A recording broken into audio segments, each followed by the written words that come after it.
The title of this podcast is It's not about whether I like it or not.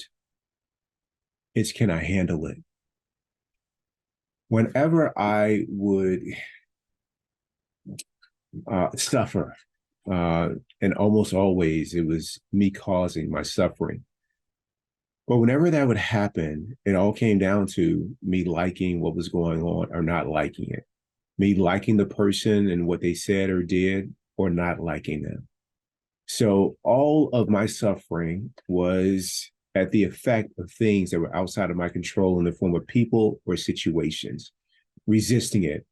I remember when I got stationed, when I was stationed in Yuma after boot camp, I wanted to be stationed in Tennessee, where I'm from. But Uncle Sam decided to send me to the Marine Corps base in Yuma, Arizona. And immediately I went to what I've always gone to that up until that point was, I don't like this. This is not what I had in mind. And the suffering began immediately. And it continued for 4 years. I wasted all of those opportunities to make the most of that situation. So that was over a 4 year period, but I also do it didn't have to be over that a period like that. I can do that in a day. I can do that easily and minutes. I can make a mess of things. It all comes down to because I didn't like it, because it should be different. It should be the way that I want it to be. And if you are like I was, then you are probably experiencing a lot of suffering, but you don't have to. So what I started to do was I started to ask myself a different question. Whether I liked it or not almost became unimportant, definitely secondary. What it came down to was whether or not I could handle it. So in the past, if someone said something to me in the terms of, let's say it was feedback, let's say it was well intended, but because my idea of feedback was just so narrowly defined that if you gave me feedback, it had to be something positive that was said. It had to be something like, Keith, great job. Anything less than that, we became enemies, just like that. And that was only that didn't take 4 years. That didn't take a day. That was in an instant that I would flip a switch and we become enemies. And that's because I couldn't handle feedback. But I started to say to myself, like, hey, listen, you're going to want to grow. Like, you're going to want to get better. There's blind spots clearly that you can't see. That if you listen to people, they can help you work on those areas. Now, there are going to be some people that may say something for other reasons, and it's not really to help me, but perhaps to hurt me. That's their path, because that's going to probably happen. So I want to be able to handle that. So the question moves away from whether or not I like it to whether or not I can handle it. And then you start working on being a person that can handle it. Most recently, even at a great place like Mayo Clinic, a few months ago, something was said about me and to me that was pretty negative. Like, I didn't think it was accurate. And the person went on. And before I went into that meeting, because I've been working on myself for a while now, I said to myself, your job is to be able to handle what's being said. And when I say handle it, I mean not allowing it to bother me to the extent that I feel like I have to blame, defend, explain, or that I walk out and I'm upset and I can no longer have an open heart with that person. If that's the case, then clearly they said something that I didn't like and I could not handle it. What's the likelihood in whatever time I have left on the planet, let's say hopefully I got another 50 years of quality life. If that's the case, what's the likelihood of someone saying something that I don't like, whether it's true or not? What's the likelihood of that? Pretty likely. So if that's the case, then I need to move away from whether or not I like it. I need to move toward, can I handle it? Because every time that happens, I want to be able to maintain an open heart. I don't want to suffer. You're having a meeting with someone and there's a certain way that you want them to be responsive in the meeting, a certain way that you want them to show up. Guess what?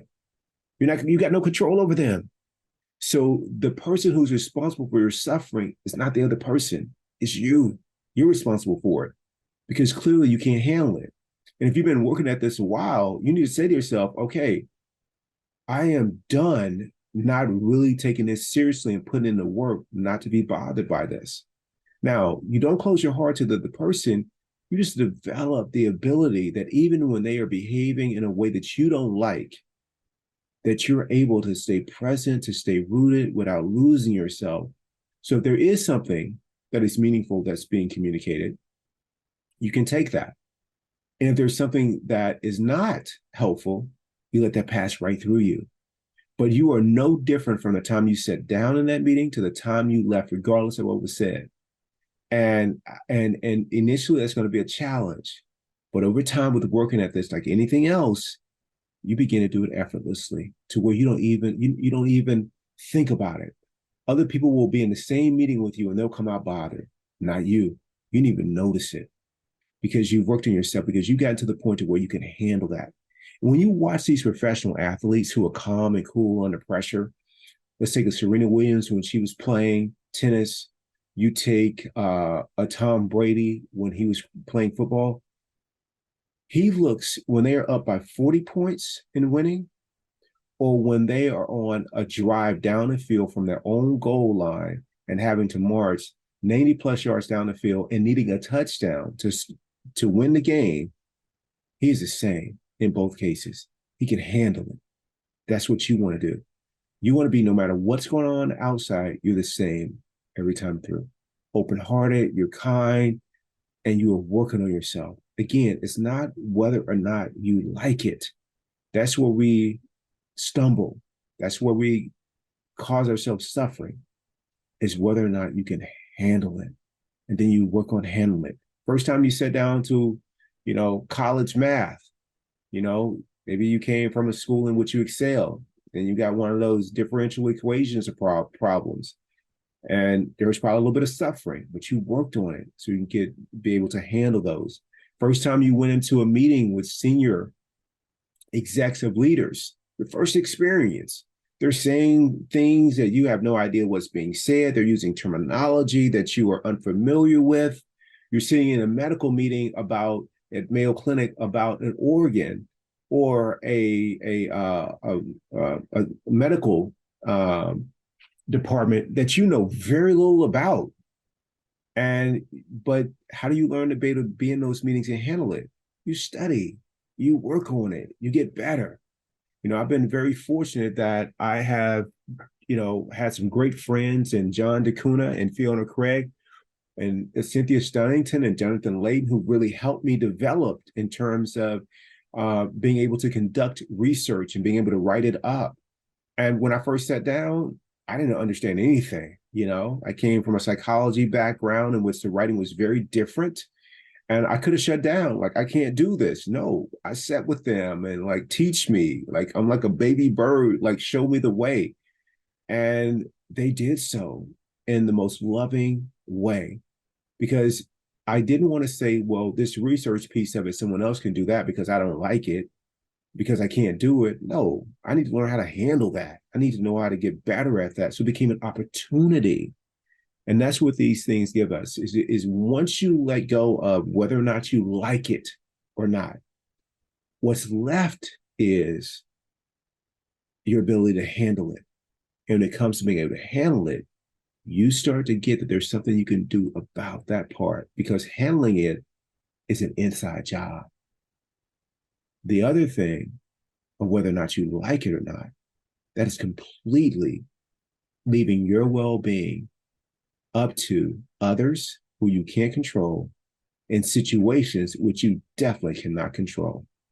So I encourage you that when something is bothering you, when it's something that you wish were different, to allow yourself to work on being able to handle that, especially if it's something that you are likely to see in the future.